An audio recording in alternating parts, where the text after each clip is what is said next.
গায়ের মানুষ সহজ সরল, চিটিং বাজদের মনটা গরম। কেউ বলে না ভাই ন্যায্য কথা বলার মতো একটা মানুষ চাই। আমরা ন্যায্য কথা বলার মতো একটা মানুষ চাই।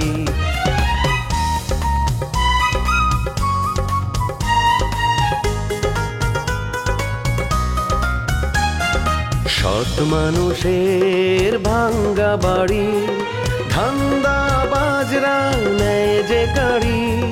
কেমন নিয়ম ভাই, উচিত কথা বলার মতো একটা মানুষ নাই। উচিত কথা বলার মতো একটা মানুষ নাই।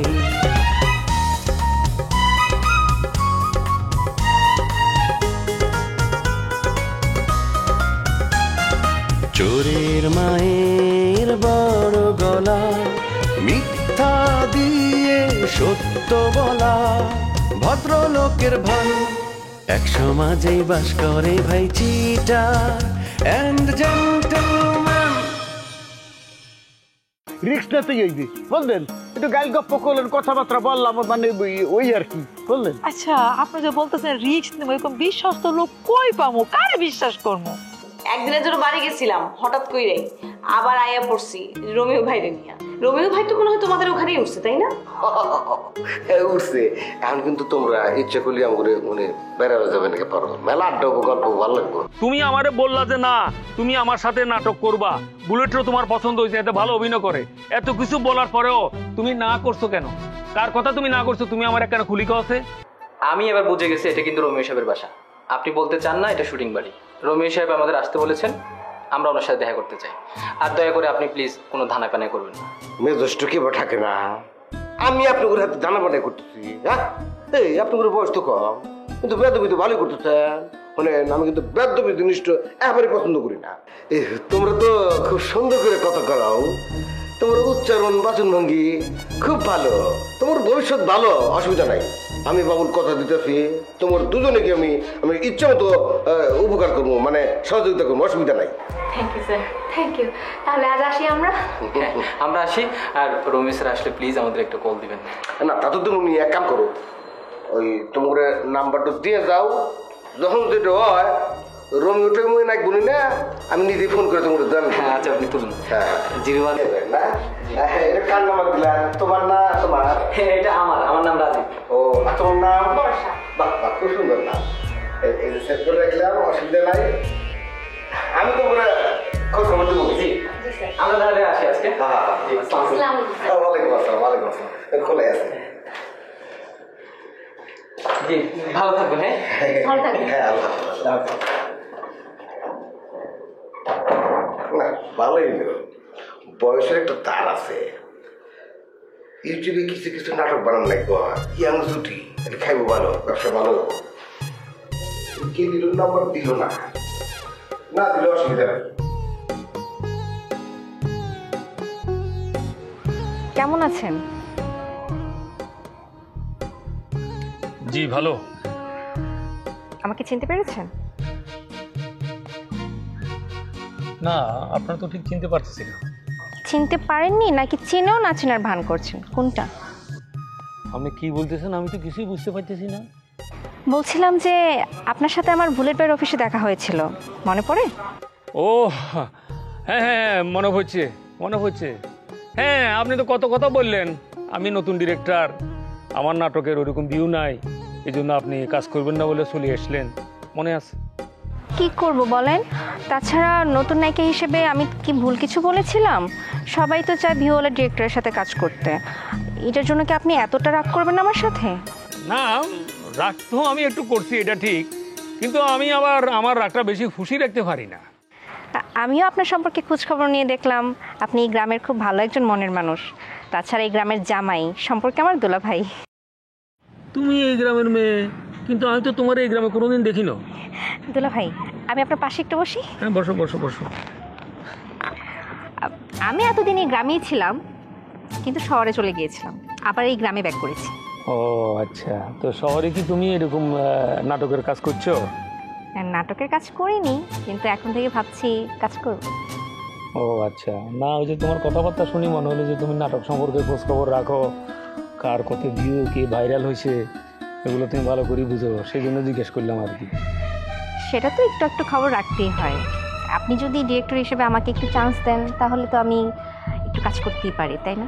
ও না, হয়েছে কি, আমি তো চাইছিলাম, বুলেট আমাকে বলছিল, কিন্তু আমার এর মধ্যে তো কাস্টিং প্রায় হয়ে গেছে আর কি। ও দুলা ভাই, কি যে বলেন না, আপনি তো ডিরেক্টর মানুষ, আপনি চাইলে যখন তখন একটু কাস্টিং চেঞ্জ করতে পারেন।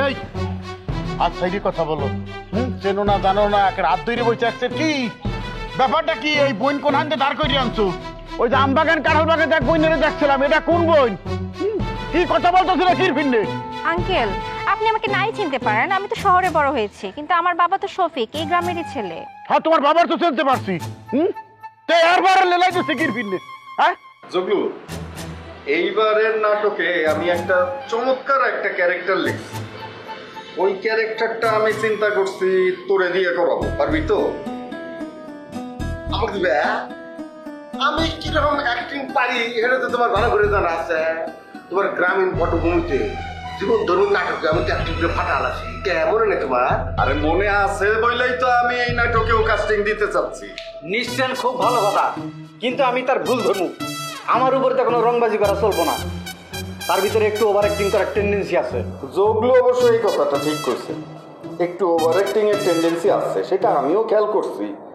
কিন্তু আমার নাটকে ভাই ওভার অ্যাক্টিং চলবে না, স্বাভাবিক অভিনয় করতে হবে। ভাই তার থেকে তোমার নাটকে আমাকে নেওয়ার কোনো দরকার নাই, আমার পাঠটা তুমি করে হালা দিও। আপনি করেন। আমি যদি অভিনয় করি তাহলে ডাইরেকশন কে দিবে? কে ডিরেক্টর তো আছে, কই? খুব বড় মাপের ডিরেক্টর এসে। তুমি যখন পাঠ গেবে তখন এই ডিরেক্টর ডিরেকশন দিব। একটা সত্যি কথা কই, মাইন্ড করো না, ডিরেকশনের সাইডটা তোমার থেকে বেশ উঁচু, মানে হচ্ছে কি ক্রিয়েটিভিটিটা তোমার থেকে কিন্তু এই আমার জগলের মধ্যে একটু বেশি। ও যদি ডিরেকশন দেয় না, নাটক ভালো হতে পারতো না রে। বল ভাই, তুমি তো একদম সত্যি কথা বলে ফেলছো। এরকম সত্যি কথা কিন্তু বসের মুখের উপরে কেউ বলতে পারে না। জগলু রে, আমি কাজে না নেওয়ার কারণে একটাই, একটু বেশি বুঝে। হ্যাঁ, তুই বেশি বুঝোস বলেই আমি তোরে কামে নেই না, আমি তোরে বাদ দিয়ে মজনুরে কাজে নেই। এটা বলো, তোমার উপর দিয়ে ও কোনো পদ্মারি করবো না, কথা বলবো না। বাবুল ভাই, তুমি আমার বিরুদ্ধে ষড়যন্ত্র করতেছো। আমি মিটা আবার হাতে পাও ধরে কাজটা নিয়ে আসলাম, আর তুমি সেই জায়গায় বাগড়া দিতেছো। মুখে মুখে বলো তুমি আপনজন, হ্যাঁ, এই আপনজনের ব্যবহার আবার শয়তানের মতো মিসকি মিসকি হাসতেছো।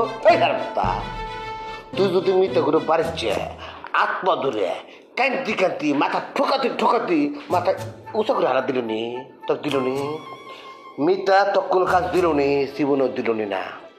এই আমি বাবুল তোর হাতে করে উনি নিয়ে গেছি, তার অনুনয় বিনয়কে অনুরোধ করছি যে ওকে একটু কাজে রাহা লাগবো। ও বেকার থাকতে থাকতে ওর ডিপ্রেশনে বুঝা ওর ক্রিয়েটিভিটি নষ্ট হয়ে যেতেছে। আবার আমি এই যে রমি ভাইকে অনুরোধ করছি যে ভাই একটা কাজ হোক, আমরা সবাই মিলে কাজ করি, একটা কাজ হলে কতগুলো লোকের পেট হেনে চলতেছে, সব কিছু মিলে কাজটা হইলো। আর তুই এত বড় বেইমান, মানে সেই তুই কেমন করে কয়না দিলি আমি ওভার অ্যাক্টিং করি, আবার তোর হাতে হাতে রমি ভাই ও ওভার অ্যাক্টিং করে দুঃখে মরে যাবার ইচ্ছা করতেছে, তা অভিনয় করবার ইচ্ছা করতেছে না তখন হাতে। বাবুল, অভিনয় করতে এসে এত ইমোশন রাখলে তো চলবে না, তাইলে কিছুই করতে পারবো না। আরে ভাই, এই যে সলকে বইয়ে বইয়া আপনি আলাপ করতে আসো, কি লজ্জা শরম কিছু আছে নাকি বাইতে খাইছো? এই না জানি উল্টা পাল্টা কথা কই না আমি আব্বা। আরে সে আমার সাথে আমাদের নাটকে অভিনয় করব, এখানে আমাদের একটা প্রফেশনাল ডিসকাশন চলতেছে। একটা নায়িকাকে আমি মানে স্টোরিটা শেয়ার করতে হয়, তার সাথে এক ধরনের ইন্টিমেসি ডেভেলপ করতে হয়, এগুলো তো আপনি বুঝবেন না, এগুলো প্রফেশনাল ওয়ার্ক। এই উস্কইরে কথা বইলো, বুঝলা মজনু, মেলা সহ্যকে তার করবো না। ডিরেকশন কারে বুঝাইতে আইছো? মুই ডিরেকশন বুঝি না। মুই নাটক সিনেমা করি নাই, থিয়েটার করি নাই, যাত্রা করি নাই, ভুললে গেছো একসের। কে কি বুঝাইতে আইছো? ঘড়ি শুয়ে বসে চাইছে এমনি শরীর। এই আব্বা, এই আপনি কি মনে করছেন আপনি খালি বলে যাবেন, আমি খালি শুনবো কেন? আপনার কাণ্ড কীর্তি কি আমি জানি না, আপনি মনে করছেন কেন? হ্যাঁ, আপনি কি করেন করানে যান, কার লোক একটু পশ্চিম নষ্টি করেন, বেয়াগিন আমার কানে আসে। মান ইজ্জত, আপনার মান ইজ্জত খোয়াইয়েন না, আনের মান ইজ্জত আমি নষ্ট করতাম চাই না। সত্য করি বল, মোর ভাইয়ের তালাক দিবি কবে? মেলা সহ্য করে আর করবো না। মই ভাইয়েরে কবে তালাক দিবি সেই কো আগে। আমি যদি জানো আপনার মাইয়েরা আমার কাছে তালাক নোটিশ পাঠাইতে বলেন, তারপর আমি সাইন করে দিন। মোর ভাইয়াই দেবে না, মোর ভাইয়া ঠেয়া পারে না, দিবি তুই বেড়া। না আমি দিতাম না, আমি তো আপনার হেদিনই কই দিছি যে আপনার মাইয়ারে বলেন, আমি তো হে লোকের সংসার করতে না বলে দিছি, কিন্তু তালাক নোটিশ হে পাঠাই দেবো, হে পাঠাইবো, আমি সাইন করে দেবো, খালাস। এইসব রে কথা গেলতেছ কেন? এখনো যাও না কা? হ্যাঁ পারিবারিক কথা বলতেছি, বলতে পারতেছ না? যাও তোমার লোক ফর কথা কমে যাও। আচ্ছা এই কি মোর কোন হানে কি দেখছো? কার লগে দেখছো?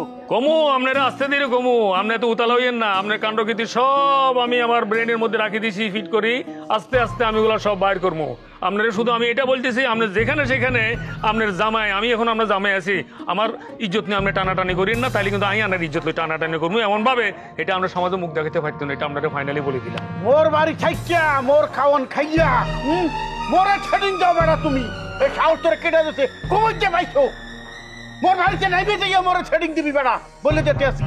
দুপুরবেলা গেলছো না? রাই তো আইতে আছে। হ্যাঁ আগে যাইয়ে যদি গেল পাড়াইয়ে পেটের বাইর করুন বেড়া, মনে রাখি। তুমি বাপের বেড়া হইয়ে থাকো, মোর বাড়িতে নাইবে যাইয়া হার পরে গলা করে কথা কবি বললো। চলি যামু। আপনি কি মনে করছেন এই মজদুর কি এই গ্রামে শেল্টার নেওয়ার অভাব আছে? ওরে বেড়া সে যাওয়াটা যাবি কবে? আমার পর তো যাইতেই হরো। যাও না তো, যাওয়ার তো জায়গা নাই। তোলাইও তো এটা হয় না। যামু ফাইনালি যামু, ফাইনালি চলি যামু। আপনার মায়ের লগে তালাকটা হয়ে যাক, তারপরে দেখবেন এই মজদুর কোথায় গিয়ে দাঁড়ায়, তখন মজদুর পরিচয় আমরা চলতে হইব। কি মনে করছেন আপনি? তুমি ভালো অভিনয় করো ঠিক আছে, সেই প্রশংসা তো আমি তোমার সামনে করব না। তোর সামনে প্রশংসা করলেই তো তোর ভাবটা বাইরে যাবো।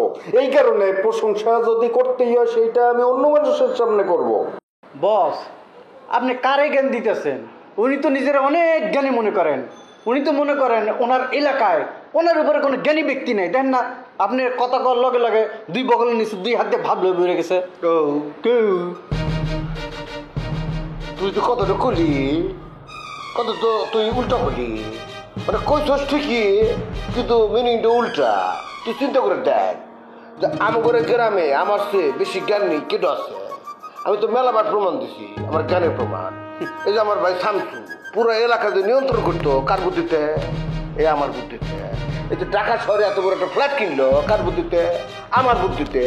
আমার বুদ্ধি যদি কম থাকলো নি তাহলে টাকা পয়সা কামাই করলি সব তো চলে গেল রে। না ধরে রাখছি, এটা কিন্তু সব বুদ্ধির বুঝছো, বুদ্ধির খেলা। স্বীকার করলাম তুমি অনেক বুদ্ধিমান।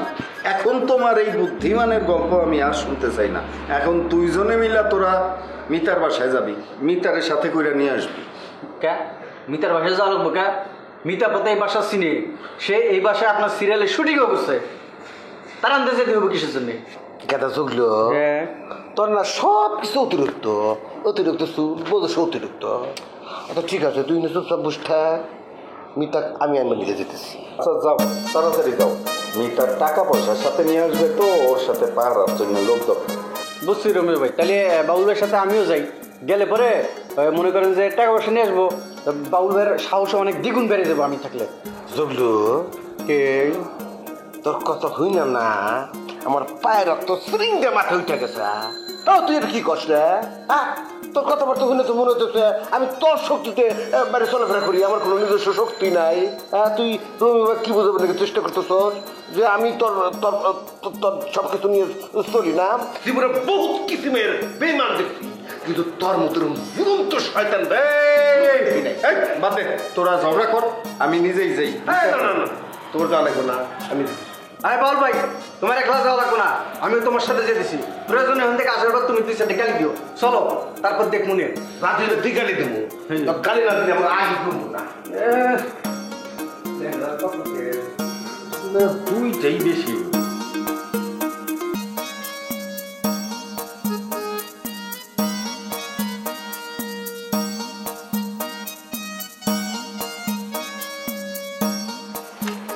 দাঁড়া, তুই নাকি বুলেটের সাথে নাটক করতেছস? আই বুলেটের লগে নাটক করে কত তোরে কোনকা কইছে? কি আর কইব, বুলেট কইছে ডিরেক্টর নাকি মঞ্জু ভাই। আর এমই কইছে বাংলাদেশের সবচেয়ে বড় ডিরেক্টর। হ্যাঁ তেরে বাদ দিয়ে আয় কিনলে অ্যাসিস্ট্যান্ট ডিরেক্টরের লগে কাজ করতে যাইম। হ্যাঁ ডিরেক্টরের কি অকাল হচ্ছে নি? রোমিও ভাই তোর বন্ধু হইলো কবে? হ্যাঁ তুই তো কইছিস তার সাথে তোর কোনো সম্পর্ক নাই। রোমিও তো একটা চরিত্রহীন ছেলে, তার সাথে সম্পর্ক রাখা তো ঠিক না। হ আয় তোর এই কথা কইছি, কিন্তু এ সুযোগে তুই রোমিওর সাথে তুই সম্পর্ক করছিস কেন? আর এ কথা আর শুনতেছে বুলেট ভাইয়ের কাছ তুই। বুলেট ভাই আরে কইছে তুই নাকি রোমিওর সঙ্গে গভীর সম্পর্কে আসিস, হ্যাঁ? আর তোর লাগে যদি গভীর প্রেম চলেই হাতে কিনলে প্রতিদিন আরে ফোন দেয়, আরে কিনলে ফোন দিয়ে কয় আই তো আরে সারা বাইস্তর ন।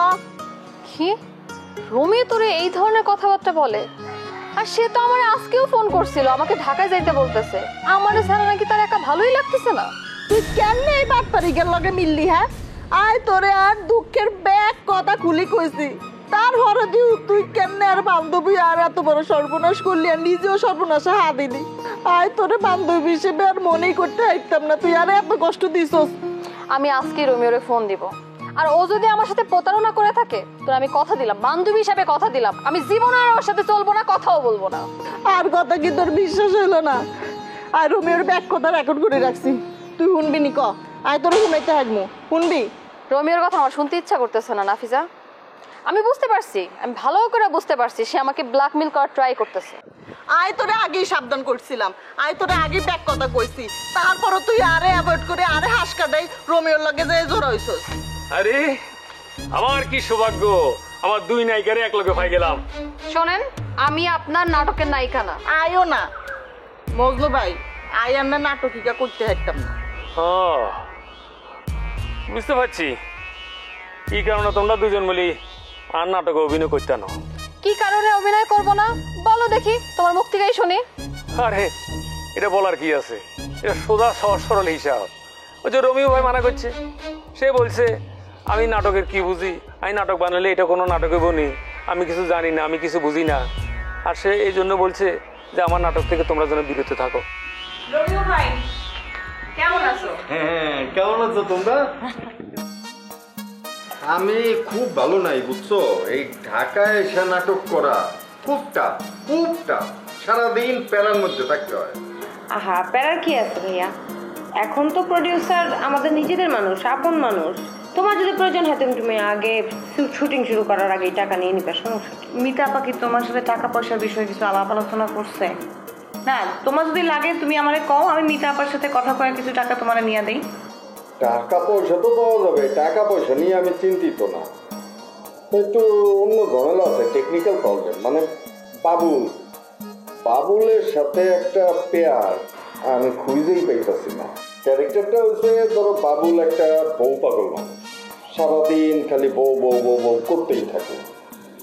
এখন বউ কোনোভাবেই ছাড়তে চায় না, কিন্তু সুন্দরী বউ, এই সুন্দরী বউটাই আমি খুঁজে পাইতেছি না। ভাই যে কি বলেন না, ঢাকা শহরে কি সুন্দরী মেয়ের অভাব, খুঁজে দেখেন ঠিকই একটা মন মতো মেয়ে পেয়ে যাবেন, তাই না? আরে খোঁজাখুঁজির কি আছে, আমাদের নুপুরা পাইতো করতে পারে এই ক্যারেক্টার। নুপুরা পাইতে সুন্দর মেয়ে তুমি কুই খুঁজে পাবা? নূপুর হইলে তো আমার খুবই ভালো হয়, শোনায় সোহাগা। বাবুলের সাথে পেয়ার হয়ে কাজ করবে কিনা এইটা হচ্ছে ব্যাপার। নূপুর, কুসুম যা বললো ওর কথায় কি তুমি রাজি আছো? অবশ্যই, আমার কোনো আপত্তি নাই। আর বাবুল ভাই তো অনেক ভালো অভিনয় করে, তাই না? তার সাথে অভিনয় করতে আমার কোনো আপত্তি নেই। রোমিও ভাই, দেখলাম এই জায়গায় বসে তোমার একটা সুন্দর জুটি উপহার দিলাম। তুমি যে আমার কত বড় উপকার করলা তুমি নিজেও জানো না। আমি এই ক্যারেক্টারটা নিয়ে এত দুশ্চিন্তায় ছিলাম, যার এই ফোন দেই সেই কয় নতুন কারোর সাথে কাজ করবো না। আরে বাবুল ভাই নতুন হলো কেমনে? তোমার সাথে না সে কাজ করলো নাটকে, তাও আবার লম্বা একটা সিরিয়াল করলো, তারপর গ্রামে তো সিঙ্গেলও করলো, তাই না? আর আমার একটা আশা আছে, মানে আবদার, সেটা হচ্ছে যে আমাদের ক্যারেক্টারটা এমনভাবে তুমি লিখবা যাতে প্রত্যেকটা সিন হিট হয়। তুমি এইটা নিয়ে কোনো চিন্তাই করবা না, স্ক্রিপ্ট তো আমি লিখতেছি। দেখো, মূল হিরো হিরোইনের চেয়ে দর্শক কিন্তু তোমাদের পার্টটা বেশি টানবে। আচ্ছা রোমিও ভাই, মিতা আপা তো আসার কথা ছিল, তা তো দেখতেছি না। আয়সা করবে। বাবুল আর জগলুরে পাঠাইছি মিতারে আনার জন্য, চলে আসবে। যাক, মিতা আসলে তো খুবই ভালো কথা। আসলে মিতাকে অনেকদিন দেখি না তো, ওর জন্য মনটা অনেক খারাপ লাগে। আসলে ভালো হবে, দেখা হয়ে যাবে। কিন্তু রোমিও ভাই, তুমি নায়িকারে দাওয়াত করছো, তোমার নায়ককে দাওয়াত করো না? না, আজকে তো ধরো আমার প্রোডাকশন মিটিং, প্রোডাকশনের সাথে যারা যারা ইনভলভ তাদের ডাকছি। আর তোমরা তো আমার আপন লোক, এই কারণে নায়করে আর আজকে আসতে বলিনি, একবারে শুটিং এ আসবে। না মানে নতুন মানুষ তো একদিন মনে হয় রিহার্সাল করলে ভালোই হতো, তাই না? কারণ আমরা তো তোমার নিজেরই লোক, আমরা তো আর কোনো সমস্যা না। কিন্তু কি বলো? হ্যাঁ, এটা অবশ্য নুপুর আবার ঠিক কথাই কইছে। যদি একটা রিহার্সাল হয় না, দেখো পারফরমেন্স কি ধরনের সুন্দর হয়ে যায়। সেটা তো আমিও বুঝি। এখন দেখি মিতা আসুক, ওর সাথে কথা বললে দেখি ও সময় দিতে পারে কিনা।